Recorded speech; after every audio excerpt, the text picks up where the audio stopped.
नमस्कार मित्रों, मेरा नाम पंकज है और आप लोग का मेरे चैनल बेसिक्स विद पंकज पे स्वागत है। 15 दिसंबर को पेपर है, उससे पहले मेरा ये लास्ट वीडियो है। उसके एग्ज़ाम के बाद फिर मैं अगर ज़रूरत पड़ी तो वीडियो बनाऊंगा। कुछ क्वेश्चंस आ रहे थे बीपीएससी ट्री 2.0 के रिगार्डिंग, तो मैं वो डिस्कस कर दे रहा हूँ और मैं उन्हीं चीज़ों को यहाँ पे आप डिस्कस करूँगा जिसके बारे में मैं श्योर मतलब कैलकुलेटेड मैं गेस कर सकता हूँ। ठीक है, तो उनमें से एक एसएसटी है। चूँकि मैं प्रिपरेशन में हूँ सिविल्स के, तो मुझे थोड़ा बहुत आइडिया है एसएसटी के पेपर का, तो मैं इसके बारे में और मेरे साथ कई लोग जो हैं जिनका ऑप्शनल ज्योग्राफी है या फिर जो टीचर का एग्ज़ाम दे रहे हैं, उनसे जो बातें करके छन के आई हैं वो मैं आपके सामने रख रहा हूँ। हाँ, मैं यहाँ कहना चाहूँगा कि मेरा यहाँ सैम्पल जो है छोटा है, सैम्पल छोटा है बाकी लोगों की तुलना में, लेकिन सैम्पल छोटा से नहीं, एक आइडिया लग ही जाता है जो लोग बार बार एग्ज़ाम दे रहे हैं उनसे।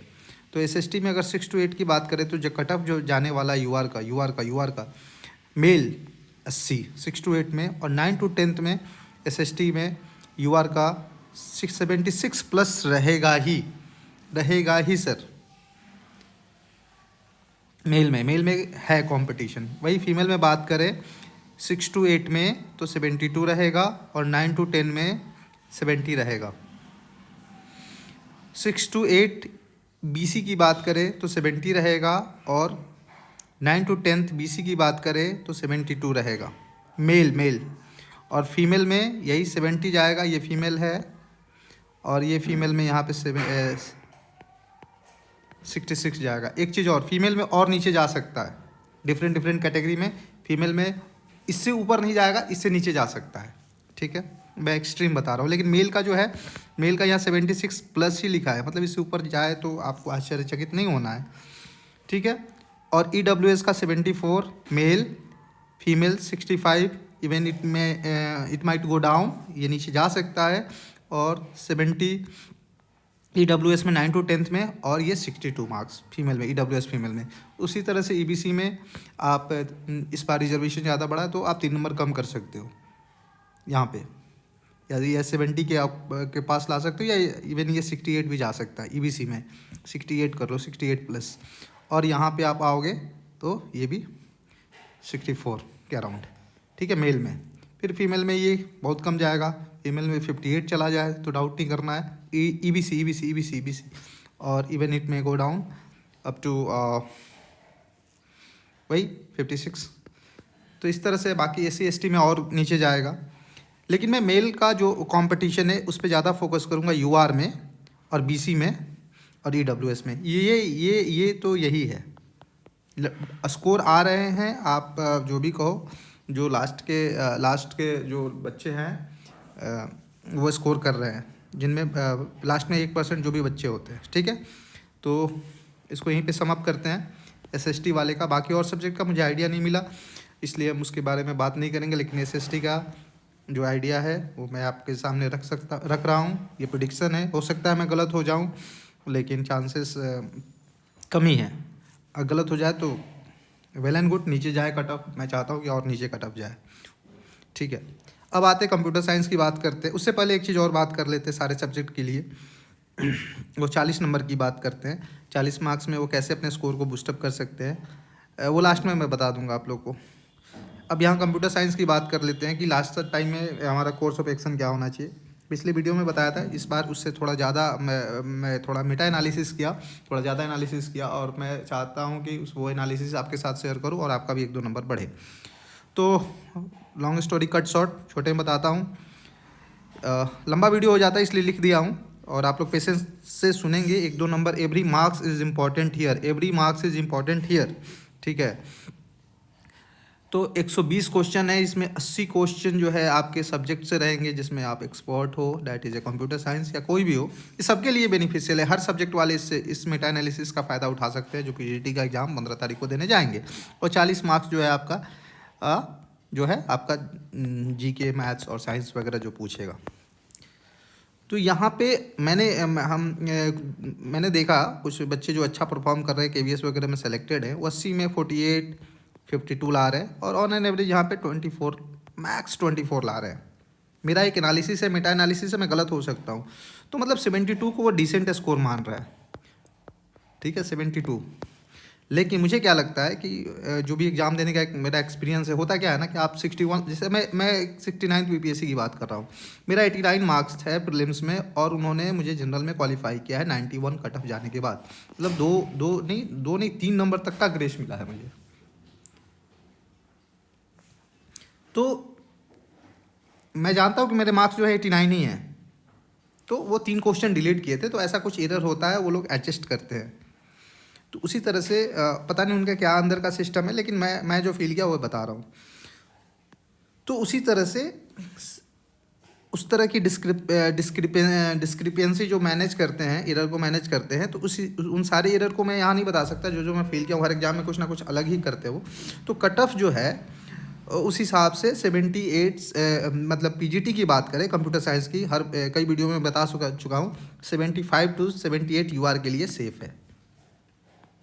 कोई बोल रहा है 80+ जाएगा, 85 जाएगा, तो उस पर अब जाए तो अब कुछ कर नहीं सकते हैं।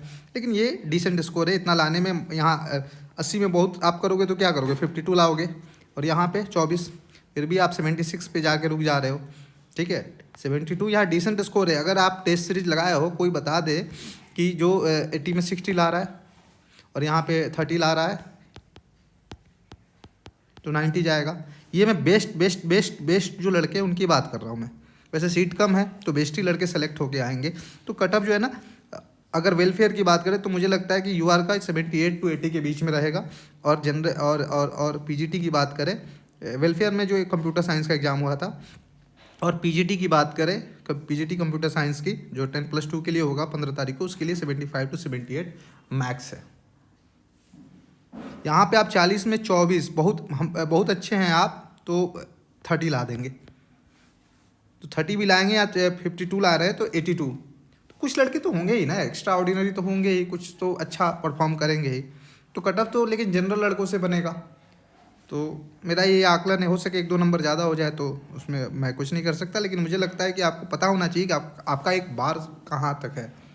ये तो कंफर्म है कि आप 100 में 100 लाओगे नहीं, 120 में 120 सही करने नहीं जा रहे हो। किसी की भी उस तरह का वो चीज़ नहीं होता है। और ये ऐसा एग्ज़ाम है कि आप, ऐसा होता है कि हर साल ये पेपर होता है और आप देने के आदी होते, तो हो सकता है कि आप उस तरह से आप प्रिपेयर्ड होते, तो आपको समय भी नहीं मिला है। तो उस तरह का आप कैलकुलेटेड रिस्क भी नहीं ले सकते हो, कैलकुलेटेड गेस भी नहीं कर सकते हो, ऑप्शंस के थ्रू एलिमिनेट नहीं कर सकते हो, उस तरह का आपको प्रैक्टिस नहीं है। तो ये डिसेंट स्कोर है। अगर वो सारी चीज़ें आप प्रैक्टिस करते हैं ना, तो हो सकता है ये 80+ जाता। मैं बार बार बोल रहा हूँ, मेरा ये आकलन है, मैं गलत हो सकता हूँ, ठीक है। अब कुछ मेटा एनालिसिस में जो मुझे मिला है, मैं सारे क्वेश्चन पेपर को देखा जो अभी एग्जाम हुए और लास्ट टाइम हुए ट्री 1.0 के टाइम में भी। तो एक तो नेगेटिव मार्क नहीं है, तो हमने पाया कि ई ऑप्शन जो है ना, मुश्किल से 5 से 6 क्वेश्चन में रह रहा है। मतलब 5% ऐसे क्वेश्चन हैं 120 में, अगर आप 5% ऐसे क्वेश्चन हैं जिनका ऑप्शन ई सही हो रहा है, ठीक है। पहला तो ये फाइंडिंग है, ए ऑप्शन जो है 10 to 15% ही सही हो पा रहे हैं। मतलब 120 क्वेश्चन में 12 से 18 ही क्वेश्चन सही हो पा रहे हैं। अगर 150 क्वेश्चन में आप देखोगे, वो भी 30 नंबर क्वेश्चन मिला लोगे, तो उसका 10 to 15% आप निकाल लेना। मतलब 20% ऐसे क्वेश्चन हैं जिसके ऑप्शन ए एंड ई हो रहे हैं मात्र। मतलब 120 में 24 क्वेश्चन ही, जहाँ मैं उसी टॉपिक की बात, उतने ही क्वेश्चन की बात कर रहा हूँ जिस पे आपका स्कोर, जिस पे आपका सिलेक्शन होगा। तो यहाँ से एक आइडिया तो मिल गया कि मतलब हार्डली 24 ही क्वेश्चन होंगे जिनका ए और ई ऑप्शन होगा। तो इसमें से 24 क्वेश्चन में से 10-12 क्वेश्चन तो आपको आते होंगे, या 8 क्वेश्चन आते होंगे। सिलेक्शन लेना है, अगर मैं उन स्टूडेंट की बात कर रहा हूँ जो लास्ट 1% में है, जिनमें रियल कंपटीशन है, उनको इन 24 में से तो 10-12 आते होंगे। जब 10-12 आते होंगे और उसके बाद बचे आपके 12 से 14 क्वेश्चन, वहाँ पे फिर आपको वहाँ पे एलिमिनेशन के राउंड थ्रू जाना होगा। यहाँ पे एलिमिनेशन के थ्रू आपको जैसे 2 ऑप्शन पता है ये नहीं होगा, 2 ऑप्शन आपको लगता है कि इनमें से कन्फ्यूजन है, तो वहाँ से भी आप 2-3 क्वेश्चन सही कर लोगे। तो यहाँ पे आप स्कोर इस तरह से बूस्टअप कर सकते हो। यहाँ से 10-12 क्वेश्चन सही कर रहे हो तो आप यहाँ 15 क्वेश्चन सही कर सकते हो, बाकी तो तुक्का ही मारना है। तो एक ये मेटा एनालिसिस में आया कि ये ऑप्शन जो है मात्र 5 से 6 क्वेश्चन का ही हो रहा है 120 क्वेश्चन में, और अब यहाँ 7-8 हो सकता है, लेकिन ऑन एन एवरेज सारे पेपर का आप मिला के देखो तो 5 से 6 क्वेश्चन का ऑप्शन जो सही ऑप्शन जो है ई हो रहा है, और ए ऑप्शन 10 से 15% हो रहा है, जो कि 12 से 18 क्वेश्चन है। तो इस तरह से आप 2 ऑप्शन जब एलिमिनेट कर दे रहे हो बाकी में, तो आपके पास 2 ही ऑप्शन बच रहे हैं, तो यहाँ पे आपके सही होने की प्रोबेबिलिटी 50% ज़्यादा हो जाती है। और यहीं पे आप एलिमिनेशन राउंड से जाते हो तो यहाँ पे सही होने की प्रोबेबिलिटी जो है 60% हो जाती है। मतलब 24 क्वेश्चन के अलावा अगर 96 क्वेश्चन बच रहे हैं, और जिसमें आपको 30 क्वेश्चन आपको पता है, या फिर छोड़िए यहाँ पे भी तो कुछ 10-12 क्वेश्चन पता है, मतलब 120 में से अगर आपको 30-35 क्वेश्चन आपको पता है और आपके पास 85 क्वेश्चन ऐसे हैं जिसके बारे में आपको पता नहीं है, तो वो आप ये वाला फिल्टर लगाओगे ई ऑप्शन वाला, कि इसमें से मुश्किल से 5 से 6 क्वेश्चन का ही ऑप्शन ई होगा। ये आप एक दिमाग में रखोगे, हो सकता है मैं गलत हो जाऊँ। दूसरा क्या है कि ए ऑप्शन की भी प्रोबेबिलिटी बी और सी ऑप्शन की तुलना में कम होगी। नटसेल में यही कहना चाह रहा हूँ, जब बी और सी की तुलना में कम होगी तो यहाँ पे आपको एक एज मिलेगा, और आप वहाँ पे फिर एलिमिनेशन की टेक्निक लगाओगे, वो वाला फिल्टर लगाओगे और ट्राई करोगे कि आप सही आंसर तक पहुँच सको, खासकर जब आप प्रोग्रामिंग को सॉल्व कर रहे हो तो, ठीक है। वो चीज़ें ऐसे करोगे ना आप, तो आपके 100% सर जितना अभी आप स्कोर कर रहे हो ना, उसमें 4 से 5 मार्क्स बढ़ जाएंगे। बार बार वीडियो को सुन लेना आप, क्योंकि सीक्वेंस में नहीं है, जो भी दिमाग में आ रहा है मैं जस्ट वो बोले जा रहा हूँ। उसके बाद कुछ ऐसे टॉपिक हैं जो लास्ट टाइम में हमेशा रिवीजन करके जाना चाहिए, जिनसे क्वेश्चन बनते ही हैं। उनमें से कुछ कंप्यूटर साइंस के लिए सेलेक्ट किया हूँ मैं। नेटवर्किंग, कॉम्प्लेक्सिटी, बस देख लेना है चार्ट। C++ MCQ की तरह के फॉर्म में जस्ट गो थ्रू करना है। आपको लगेगा कि याद नहीं है सर, आप एक बार बस जस्ट गो थ्रू करना, ये आपको याद रहेगा, वहाँ पे आप एलिमिनेट कर पाओगे, ठीक है।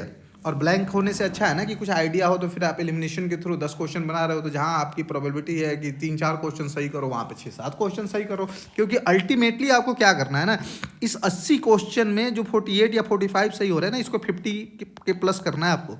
और यहाँ पे भी जो आप 24 ऑन एन एवरेज कर रहे हो सही, इसको 25-26 करना है, ताकि आप किसी भी तरह 78 प्लस रहो यूआर में। बाकी उसी तरह से अपने अपने कैटेगरी में देख लेना है। और इमर्जिंग न्यू टेक्नोलॉजी, इससे भी 3-4 क्वेश्चन रहेंगे, वो आपको देखना है। डिस्कवरी और फुल फॉर्म देखना है। और ये क्या है ना, ये सारी चीज़ें आधे घंटे में हो जाएंगी। यहाँ पे नेटवर्किंग में IPv4, जो IPv6 और क्लासेस होते हैं, क्लास ABC, फिर DE होता है, तो ये सारी चीज़ें आपको देखना है। ये ऐसा टॉपिक है ना, 1 गो में जाके आप देख सकते हो।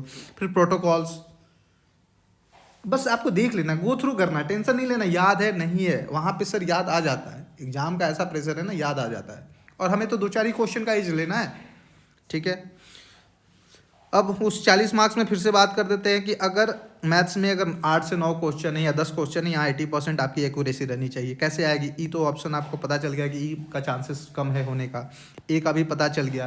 बाकी मान लो 6-7 आप सॉल्व कर दिए और बाकी 2-3 क्वेश्चन में फंस रहे हो, तो ए ई को एलिमिनेट कर लेना और BC में डिस्क लेना कैलकुलेटेड। तो 9 में से 7 या 8 भी यहाँ सही कर रहे हो तो अच्छा है ना, आपकी एक्यूरेसी 1-2 क्वेश्चन से बढ़ गई। साइंस में ऑप्टिक्स तो करके ही जाना, खासकर वो फार्मूला बेस्ड जो क्वेश्चन है, उससे मुझे लगता है कि रहेगा। करंट में आपको समझ में नहीं आ रहा तो फिल्म से कोई भी जो भी न्यूज़ है वो देख लेना। फिल्म्स इन द सेंस मतलब कांस फेस्टिवल में, नेशनल फिल्म फेस्टिवल में कौन कौन सी फिल्म दिखाई, क्या क्या है। इस इम्पॉर्टेंट डे लास्ट 6 मंथ का, मतलब दिसंबर और नवंबर का तो देखना ही, फिर जनवरी का देख लेना, उसके बाद इधर अक्टूबर का देख लेना, इधर फिर फेब का देख लेना, इस सितंबर का। ये 6 मंथ का इंपॉर्टेंट डे देख लेना। हर महीने का 10-10 दिन देखना है, 10 दिन 15 दिन, बस गो थ्रू करना, बार बार गो थ्रू करना, याद हो जाएगा। स्पोर्ट्स में क्या क्या अचीवमेंट है, कौन कौन खिलाड़ी न्यूज़ में रहे, वो देख लेना। इनमें से क्वेश्चन 100% 1 से 2 पकड़े जाएंगे। क्या क्या इंपॉर्टेंट इवेंट हुआ, उसका लोकेशन, ठीक है, वो देख लेना। मान लो G20 है तो उसका थीम भी देख लेना, ब्रिक्स का थीम भी देख लेना, थीम क्या है, ठीक है। फिल्म से यहाँ दोबारा लिख दिया। तो इस तरह से ये जो टॉपिक है आप करंट पे देख के जाना। ये हार्डली आपको 5 मिनट 6 मिनट हर टॉपिक पे लगेंगे। 5 मिनट 6 मिनट में जस्ट गो थ्रू करना है एग्जामिनेशन हॉल में जाने से पहले, और यहाँ से भी आप 1-2 क्वेश्चन का एक्स्ट्रा एज ले लोगे। तो इस तरह से क्या है ना, ये स्ट्रैटेजी आप फॉलो करोगे ना, तो आप जितना अभी स्कोर कर रहे हो ना, उसमें 5 से 6 मार्क्स आपके minimum sir 5 to 6 marks minimum बढ़ेंगे। 5 to 6 मार्क्स मिनिमम बढ़ेंगे। तो ए और ई ऑप्शन को किस तरह से आप एलिमिनेट करोगे ये फाइंड आउट करना है। आपके पास एक मेटा डेटा है। बी और सी ऑप्शन में कैसे कैलकुलेटेड गेस करोगे ये, और कैसे करोगे, पहले आपका क्या होना चाहिए ना, ऐसे इस सारे चीज़ को लगाने के लिए आपको क्या करना होगा ना, सबसे पहले वन गो थ्रू में आपको जो ऑप्शन जो आता है उसको आप सॉल्व करोगे। 120 में हो सकता है आपको 30 क्वेश्चन आए, 35 क्वेश्चन आपके सही हो जाए, बाकी जो बचेंगे ना फिर उनमें आप फिल्टर आउट करोगे। मैं क्या करता हूँ, हर फिल्टर को लिख लेता हूँ कि ये लगाऊंगा फिल्टर 1, फिर इसके बाद ये फिल्टर लगाऊंगा, फिर ये लगाऊंगा, और उसके हिसाब से मैं कोशिश करता हूँ कि आंसर तक पहुँच जाऊँ। और ट्रस्ट कीजिए सर, मार्क्स बढ़ते हैं। थोड़ा बोरिंग होगा ये लेक्चर, लेकिन बोरिंग चीज़ें जो होती है ना वो आपके एक्सपीरियंस से, ये जो चीज़ें एक्सपीरियंस से आई हैं और बोरिंग है, लेकिन ये सर आपके सिलेक्शन में बहुत मदद करेंगी। 100% 4 to 5 मार्क्स बढ़ाएगा। एक चीज़ और, लैंग्वेज पे भी लोग बोल रहे हैं ध्यान देने के लिए, तो अब लैंग्वेज के लिए क्या करें, लैंग्वेज के लिए हमको कुछ समझ में नहीं आया, लेकिन इतना आप कर सकते हैं कि अभी जो एग्ज़ाम और उसमें जो लैंग्वेज के पेपर है उसको आप ये गो थ्रू कर सको तो कर लो। इतना कह सकता हूँ 2-3 मार्क्स वहाँ भी बढ़ जाएंगे सिर्फ लास्ट ईयर का पेपर देखने से, लास्ट ईयर नहीं, लास्ट जो अभी एग्ज़ाम चल रहे हैं उनके पेपर देखने से ही। और लैंग्वेज का हो गया। और मैं एक बहुत ही इंपॉर्टेंट बात मेरे दिमाग से स्लिप कर गया, वो चीज़ें हैं, हाँ, ये अगर पेपर लेंदी है, एक चीज़ और प्रॉब्लम आती है कि आपको आता है लेकिन आपकी कॉम्प्रीहेंसन अच्छी नहीं है। कॉम्प्रीहेंसन इन द मीन्स तुरंत पढ़ना और समझना और ऑप्शन को एलिमिनेट करना। तो उस केसेस में क्या होता है ना कि आप पूरा पेपर ही कंप्लीट नहीं कर पाते हो। पूरा पेपर भी आप कंप्लीट किए तो आपका मतलब माइंड जो है ना 1 घंटे 1.5 घंटे के बाद सबकॉन्शियस हो जाता है, मतलब ऐसा लगता है कि एकदम ब्लैंक हो गया 1-2 मिनट के लिए, फिर आप इधर उधर देखने लगते हो या फिर गोला गलत रंग देते हो।